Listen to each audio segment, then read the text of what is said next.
بسم اللہ الرحمن الرحیم۔ السلام علیکم ورحمۃ اللہ وبرکاتہ۔ آج کے دور میں سب سے بڑا مسئلہ پردے کا ہے۔ عورتیں اس بات کو معیوب سمجھتی ہیں کہ وہ پردہ کریں۔ فیشن کے نام پر بے حیائی نے ہمارے معاشرے کو اپنے پنجوں میں جکڑ لیا ہے۔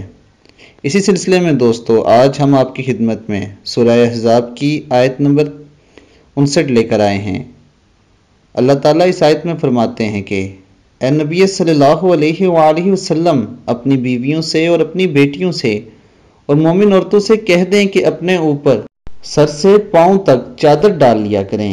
یہ زیادہ مناسب ہے تاکہ وہ پہچان لی جائیں کہ عزت دار عورتیں ہیں اور تنگ نہ کی جائیں، اور اللہ معاف کرنے والا، رحم کرنے والا ہے۔ دوستو، اس آیت سے پردے کی اہمیت کا پتہ چلتا ہے کہ پردہ عورت کی عزت اور وقار کو بڑھاتا ہے۔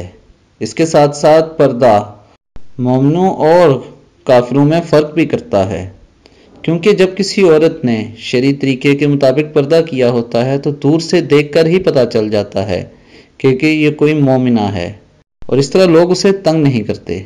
اللہ تعالی ہماری خواتین کو دین اسلام پر عمل کرنے کی توفیق عطا فرمائے۔ السلام علیکم ورحمۃ اللہ وبرکاتہ۔